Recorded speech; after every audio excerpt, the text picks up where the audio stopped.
Okay, this is where we are at right now with the Liberator. It is, I'd say, very close to being finished. There are some kinks that need to be addressed via printing. I have a print of the rear part, and we have two sides, left and right. The right side has a lot of detail in it, so we can go through how everything works. So we have these sort of dovetail groove things here, which just provide a support. There's also these sort of outcrops which merge with the other side. There are these sort of barrel clamps. Here's the barrel clamp. It's the same thing as there, so it's just to print that twice to hold everything in together. And for added strength, there are these sort of holes here and here. Same way there are some holes here and here. They just hold everything together. Due to the nature of how I print these, the orientation, I had to design the sort of step-offs for the flywheel cage to be separately printed and glued into place, because when you print in a certain layer direction, trying to like self-tap stuff through like printed stuff, it will crack open and it will break. So I want this to be as good as I can.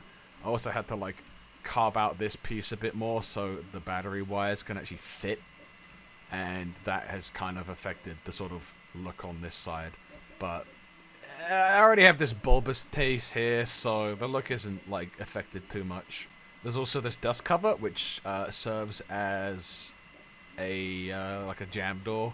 It's kind of a tight fit for your fingers, but it's still like a good enough fit to grab like tweezers to like pull out darts that I got jammed, because this thing does shoot pretty fast. And going back, we have this sort of wire shelf.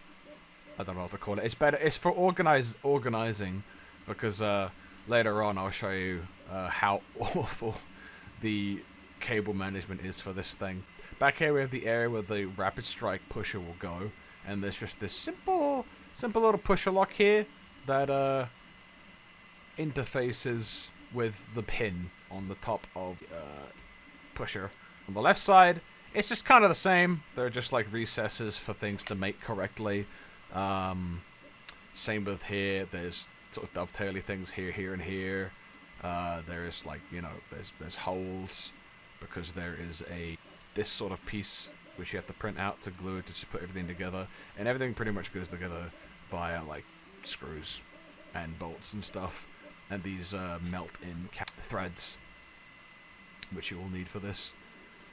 The buttstock, it's not even actually been shown. I haven't really developed that much on this because it isn't really that important. The buttstock in of itself is just something that's going to be like kind of an afterthought. But what I didn't afterthink is the way it goes in.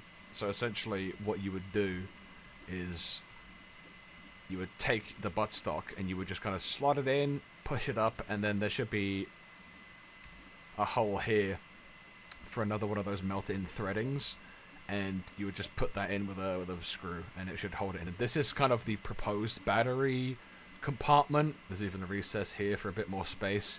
This is the best I can do without really affecting the general look of the blaster.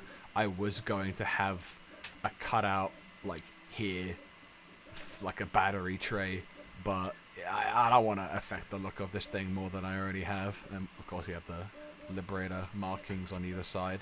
I can't exactly put the skull on the side because it just doesn't line up, and for it to be deep enough to be visible, it will actually look really goofy. So I will not put that on. You have to paint that on if you want it, which shouldn't be too difficult. The detailing of the fire selector, I'll add that in at some point. I mean, even this bottom part, yeah, this is gonna be that. It's because this part here is a cutoff like that. So this doesn't need to be high priority just yet. But that's pretty much how everything looks right now. And I have a wiring test to show. This is super messy, but this is just a test wire up. After following the tutorial,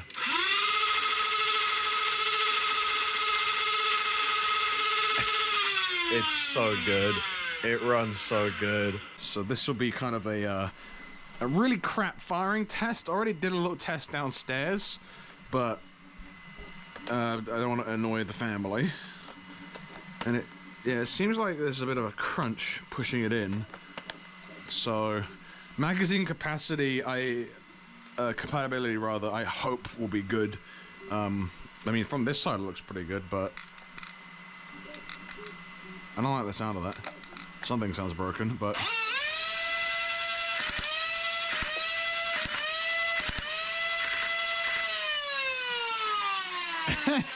that's pretty good. Oh, that's pretty damn good. That is a pretty damn good wiring test. So now, it's just a case of printing everything out and optimizing this cable nonsense for it to work a bit better.